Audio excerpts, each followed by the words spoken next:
നമ്മളെല്ലാവരും നേരിടുന്ന ഒരു പ്രശ്നമാണ് ജോലി ചെയ്യുമ്പോഴും പഠിക്കുമ്പോഴും ഒക്കെ ഉള്ള മടി. നമുക്കൊരു ടാസ്കിൽ കുറേ നേരം ഫോക്കസ് ചെയ്ത് ജോലി ചെയ്യാൻ പറ്റുന്നില്ല.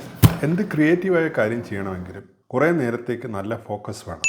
അതൊരു അസൈൻമെൻറ്റ് എഴുതുന്നതാണെങ്കിലും ബുക്ക് എഴുതുന്നതാണെങ്കിലും പരീക്ഷയ്ക്ക് പഠിക്കുന്നതാണെങ്കിലും അതിനൊക്കെ ഉപരി ജീവിത വിജയത്തിനാണെങ്കിലും ഒക്കെ വേണ്ട ഒരു പ്രധാന കാര്യം കുറേ സമയം ഏകാഗ്രതയോടെ ജോലി ചെയ്യാൻ പറ്റുക എന്നതാണ്.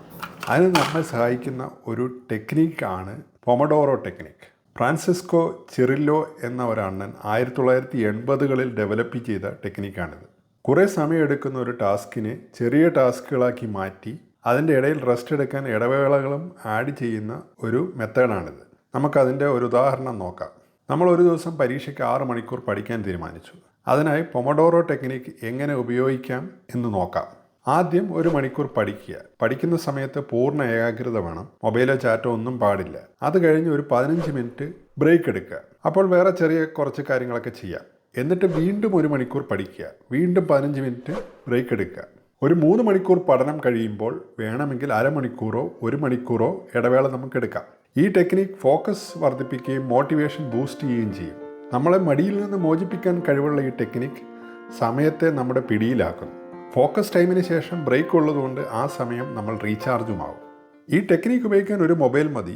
അതിലുള്ള ടൈമറിൽ ആദ്യം 60 മിനിറ്റ് സെറ്റ് ചെയ്യുക. അത് കഴിയുമ്പോൾ ബ്രേക്കിനായിട്ട് 15 മിനിറ്റ് ടൈമർ സെറ്റ് ചെയ്യുക. എന്നാൽ ഇത് കുറച്ച് മെനക്കെട്ടുള്ളൊരു പരിപാടിയാണ്. വലിയ പ്രശ്നം മൊബൈൽ എടുക്കുമ്പോൾ അത് ഉപയോഗിക്കാനുള്ള പ്രലോഭനവും വരും. ആ പ്രലോഭനം ഒഴിവാക്കാനുള്ള ഒരു ഗാഡ്ജറ്റാണ് ഈ കിച്ചൺ ടൈമർ അഥവാ ക്യൂബ് ടൈമർ.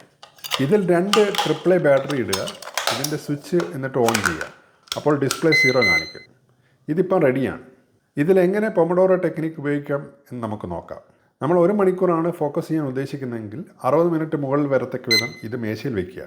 അപ്പോൾ ഇത് ചെറിയൊരു ശബ്ദമുണ്ടാക്കി ഓടിത്തുടങ്ങും. മുകളിലെ ചുവന്ന ലൈറ്റ് മിന്നും. 1 മണിക്കൂർ കഴിയുമ്പോൾ ഇത് അലാറം അടിക്കും. ഇനി ബ്രേക്കിൻ്റെ സമയമാണ്. 15 മിനിറ്റ് ആണെങ്കിൽ അത് മുകളിൽ വരത്തക്ക വിധം ഇത് തിരിച്ചു വയ്ക്കുക. അപ്പോൾ ടൈമർ വീണ്ടും റീസെറ്റായി സ്റ്റാർട്ടാവും. 15 മിനിറ്റ് കഴിയുമ്പോൾ വീണ്ടും അലാറം അടിക്കും. അങ്ങനെ ഇത് റിപ്പീറ്റ് ചെയ്യുക. 3 മണിക്കൂർ കഴിയുമ്പോൾ ഒരു അരമണിക്കൂറോ അല്ലെങ്കിൽ 1 മണിക്കൂറോ ബ്രേക്ക് നമുക്ക് ഇതിൽ സെറ്റ് ചെയ്യാം. ഇതിൽ 5 മിനിറ്റ്, 15 മിനിറ്റ്, 30 മിനിറ്റ്, 60 മിനിറ്റ് എന്നീ സമയങ്ങൾ സെറ്റ് ചെയ്യാവുന്നതാണ്. വേറെ സമയദൈർഘ്യമുള്ള ടൈമറുകളും മാർക്കറ്റിലുണ്ട്. 5 മിനിറ്റ്, 15 മിനിറ്റ്, 25 മിനിറ്റ്, 45 മിനിറ്റിൻ്റെ ഒരു മോഡലാണിത്. 200 രൂപ മുതൽ 1000 രൂപ വരെയുള്ള കിച്ചൺ ടൈമർ, ക്യൂബ് ടൈമറൊക്കെ പൊമഡോറോ ടെക്നിക്കിനായിട്ട് നമുക്ക് ഉപയോഗിക്കാം.